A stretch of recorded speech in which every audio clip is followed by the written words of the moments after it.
Servus Banana und willkommen zurück bei mir im bayerischen Outback. Schön, dass ihr alle wieder da seid. Heute gibt es mal wieder ein Messervideo.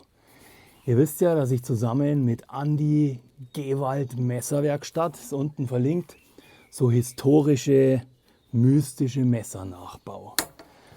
Und wir haben uns jetzt wieder was Neues einfallen lassen. Und zwar ein Kräuter-Kupfermesser mit einer richtig echten, massiven Kupferklinge. Darum soll es heute gehen. Wie man das scharf hält, was man damit macht, was das Besondere ist, warum man Kräuter bei Vollmond oder Neumond schneidet und warum man das alles mit einem Kupfermesser macht und nicht mit einem Eisenmesser. Ja, es gibt verschiedene Messer, die ich mit dem Andi Gewald zusammen schon rekonstruiert und nachgebaut habe. Das eine hier, das ist das Neunkreuzmesser, der Drudenschneid.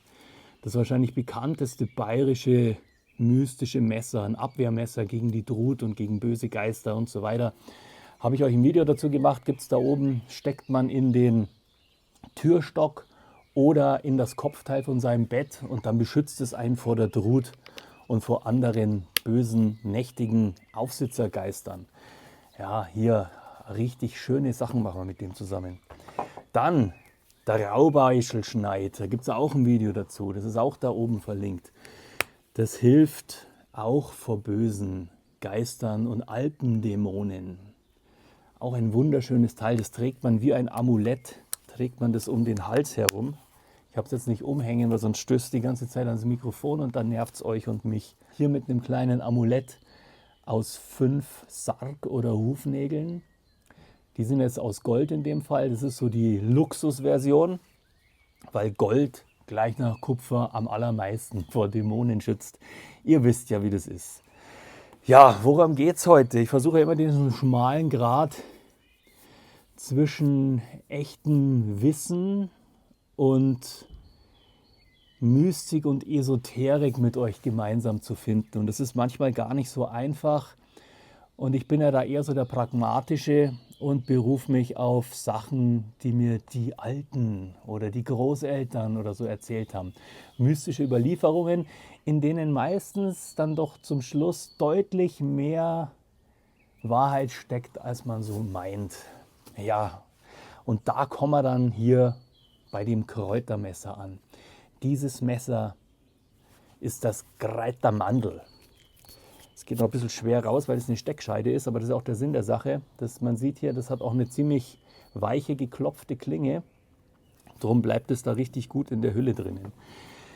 Das Kräutermandel. Dann gibt es auch noch das Kräuterweiberl. Das wird dann eine Sichel, das ist das Gegenstück dazu. Kräutermandel, Kräuterweiberl, ihr wisst es ja, Männchen, Weibchen, die so schön sich ineinander fügen dann. Aber ich konnte es nicht erwarten und deswegen habe ich mir gedacht, muss ich euch jetzt gleich das Kräutermandel-Messer vorstellen. Also wieder ein Messer, so wie die anderen hier, die euch vor übertriebener Esoterik schützen.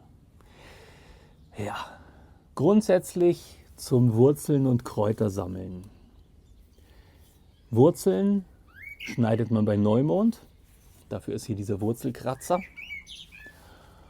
Und die Pflanze selber, die schneidet man bei Vollmond. Das hat was mit der Flüssigkeit zu tun. Bei Neumond ist extrem wenig Flüssigkeit in den Pflanzen. Das ist auch der Grund, warum man früher die Bäume, aus denen man seine Sparren für das Dach gebaut hat, die hat man im Winter bei Neumond geschlagen, weil da das Holz die wenigste Flüssigkeit hatte und am schnellsten getrocknet ist. Das macht heute kaum mehr jemand und vergisst auch jeder und das ist schade, darum halten auch die Dachstühle nicht mehr so lang wie früher. Kupfer, und das ist das Geheimnis, warum ein Kupferkräutermesser, Kupfer schneidet die Lebensenergie der Pflanze nicht ab. Kupfer ist ein Leiter für Lebensenergie. Noch besser wäre natürlich eine goldene Klinge, die noch weicher ist, aber das kann sich nicht jeder leisten. Und ich auch nicht. Jetzt seht ihr, ich habe hier ein paar schöne Tücher. Das Pschort-Tücherl, das Kräutertücherl, der Brotzeit-Hadern. Ja, da ist unten die Elisabeth von Es Rockt verlinkt. Setze ich euch da unten rein, hat einen Instagram-Account, vielleicht auch eine Webseite. Und die hat mir diese Tücher hier gemacht, also so richtig schöne, aus richtig altem Stoff, richtig schöne Brotzeit-Tücherl. Da gibt es ein extra Video. Sobald es soweit ist, mache ich das. Und man hat die so genommen und hat man das Zeug halt da so reingetan, hat die hier so oben verknotet. Kennt jeder. Dann hat man seinen Wanderstock dazugestellt und dann hat man das halt damit getragen.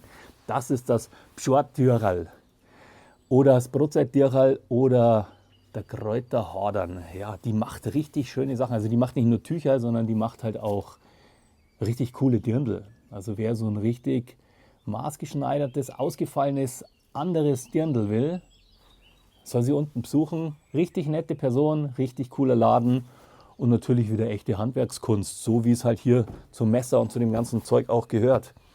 Ja, machen wir weiter mit dem Messer. Liegt es jetzt hierher, damit es hier nicht auf dem Eisen liegt. Kupfer, positive Energie, Gold, positive Energie. Eisen wehrt die bösen Dämonen und Geister ab. Kennst du ja aus Supernatural. Wenn du einen Dämon oder einen Geist vertreiben willst, dann musst du mit Eisen auf ihn losgehen. Wenn du die Lebensenergie von Pflanzen erhalten willst, dann musst du sie mit Kupfer schneiden. So viel zum esoterischen Teil von der ganzen Sache. Es gibt natürlich nachher noch eine Nahaufnahme, damit ihr das seht, was das hier ist. Vielleicht was noch spannend ist, ist natürlich jetzt, wo die ganzen Energien wieder aufwachen, also die Lebensenergie, nicht esoterisch gesehen, sondern die Lebensenergie. Der Winter ist vorbei, man muss wieder Kraft sammeln, man braucht die neuen Kräutersuppe. Ja, da gibt es vielleicht auch noch ein Video. Das ist so ein alter Brauch in Bayern, dass wenn die Natur wieder aufwacht und der Winter vorbei ist und man selber Nährstoffe und Kraft sammeln muss, dann braucht man Brennnessel, Bärlauch, Giersch, Löwenzahn, Sauerampfer, Schafgarbe, Gundermann, Spitzwegerich und die Vogelmiere. Also nicht die Vogelbeere, sondern die Vogelmiere. Ja, dazu gibt es auch ein eigenes Video dann. Ja, das machen wir ein anderes Mal. Heute soll es nur über Andi Gewald und mein schönes Kupfermesser gehen. Kupfer ist antibakteriell, genauso wie Messing. Deswegen waren früher die Handläufe und die Türgriffe aus Kupfer oder aus Messing, weil sich darauf keine Bakterien halten können. Vergisst auch jeder. Jeder, der so durch die alten Häuser aus den 20er, 30er oder noch älter durchmarschiert und denkt sich, warum haben die so diese hässlichen, abgegriffenen Handläufe und Türgriffe? Nein, das war ziemlich schlau damals, weil das antibakteriell ist. Es halten sich keine Bakterien auf diesen Oberflächen. Noch ein schönes Ding. Auf keinen Fall mit dem Kupfermesser Fleisch schneiden. Das ist ein reines Kräutermesser. Es ist auch sehr weich und es wird auch relativ schnell wieder stumpf. Wir haben es geschafft, die Schärfe recht gut zu erhalten. Da werdet ihr euch wundern im Vergleich zu anderen Kupferäxten oder Gegenstände. Dieses Teil, also massiv Kupfer, die ganze Klinge, dieses Teil hält die Schärfe richtig gut. Die energetische der Pflanzen wird damit nicht gekappt. Ihr merkt es auch sofort, wenn ihr jetzt Bärlauch schneidet oder versucht es mit einer Banane. Wenn ihr eine Banane mit einem Eisenmesser schneidet und eine Banane mit einem Kupfermesser schneidet, seht ihr sofort auf der Fläche einen Unterschied. Und das Gleiche ist auch bei Bärlauch. Wenn ihr einen Bärlauch schneidet und Kräuter hackt, also das hier ist zum Schneiden und als Kräuterweiberl ist zum Wiegen. Also das wird eine Sichel, mit der man dann wiegt oder, ja, ihr wisst Bescheid. So, standardmäßig kommt es mit einem ziemlich dunklen, alten Eichengriff. Die Sonderedition gibt es dann hier mit diesem wunderschönen Horn, mit dem Krickerl, wie man in Bayern sagt. Noch eine interessante Geschichte zum Pschortdürral, zum Kräuterdürral.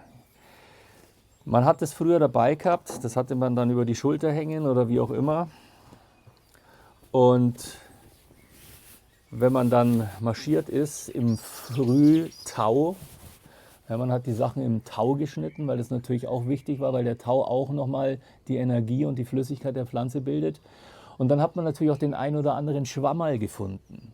Ihr wisst ja auch, dass Fliegenpilze, ich sage jetzt mal nicht ganz so giftig sind, wie immer alle tun, aber, also im Vergleich zum Knollenblätterpilz, ich mag jetzt keinen hier animieren, dass er jetzt Fliegenpilze frisst oder leckt oder sonst irgendwas. Aber früher hat man sein Pschortdürral genommen und hat den Tropfen, der sich oben auf dem roten Kopf gesammelt hat, da hat man das Tücherl eingetaucht, hat den aufgelesen.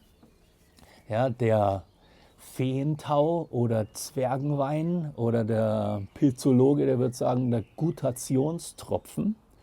Den hatte man dann hier in Tuch und dann hat man das hier so über die Schulter hängen gehabt und dann hat man während seiner Wanderung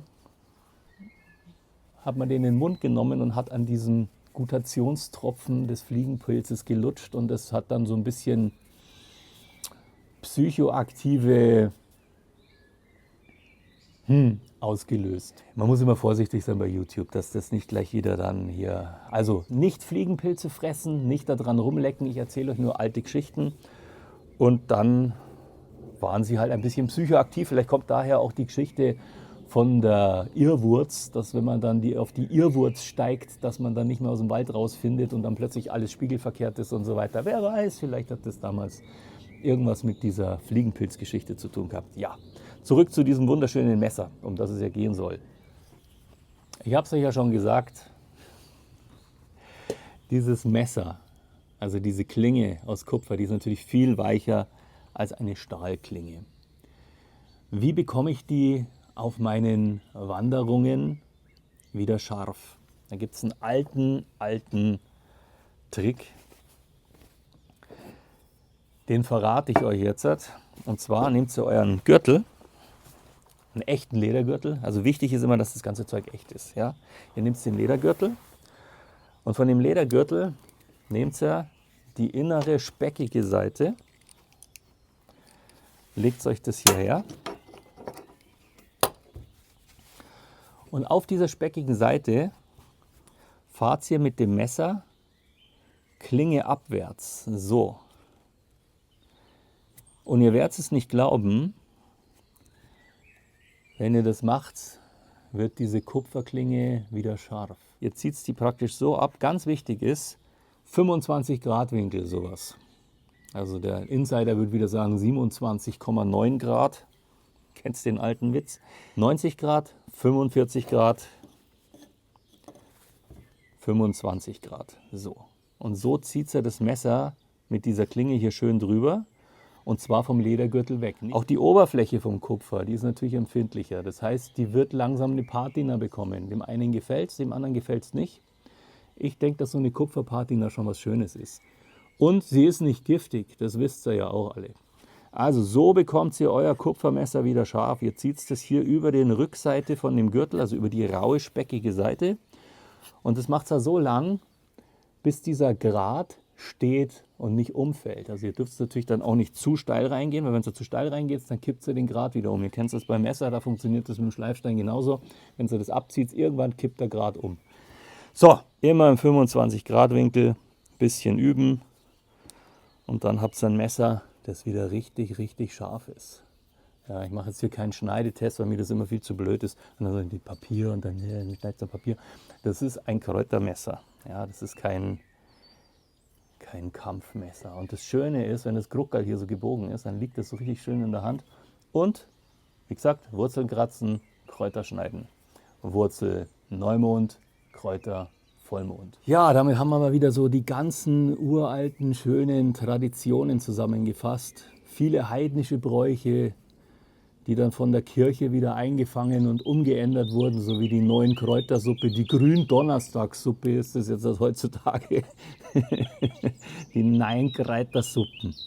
9 eine magische Zahl, da muss ich jetzt glaube ich auch nichts dazu sagen. Ja, die Perfektion in der Zahl, da mache ich vielleicht auch mal ein Video drüber, wenn es den einen oder anderen mehr interessiert. Ein wunderschönes Kupfermesser. Jetzt gibt es noch ein paar Details dazu, damit ihr das aus der Nähe seht. Und dann sehen wir uns noch mal kurz. Vom Acker tief im Schutz der Nacht hat einer die kleine Wurzel gebracht. Er zog sie behutsam, hörte den Schrei und schon war's Gewächs nicht seelenfrei.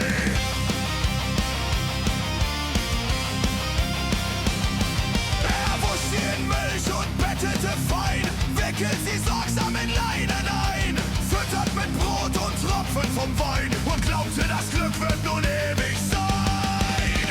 Und Erde, Wurzel und Stein, Alraun erwach, mein Schicksal ist dein. Wachse, kleines Wesen der Nacht, bring Segen, Geld und etwas Macht.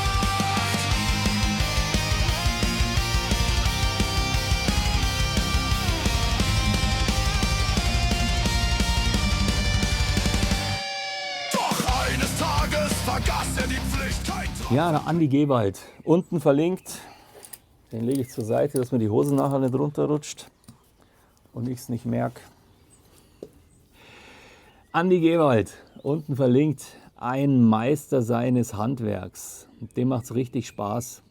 Wichtigster Punkt zum Abschluss: Kräuter niemals mit Eisen schneiden. Ja, ich glaube, das ist das einzige echte, mystische Kupfermesser, das im Moment auf dem Markt ist. Das in einer so schönen Präzision und in einer solchen Schneidfreudigkeit gefertigt worden ist. Was soll ich noch sagen? Kauft keinen Klump, dann müsst ihr weniger wegschmeißen. Ich wünsche euch ein wunderschönes Wochenende. Geht's raus in den Wald, sammelt ein paar Kräuter. Wenn ihr sie nicht esst, dann tut sie trocknen und seid einfach zufrieden, bevor alles noch ein kleines Stückchen schlimmer wird. Gell? Pfiat's euch. Wachse, kleines Wesen der Nacht, bring Feuer an Tod, denn du hast die Macht. Alraune tadelt mit schwarzer Hand, zerstört die Scheune, verpeste das Land.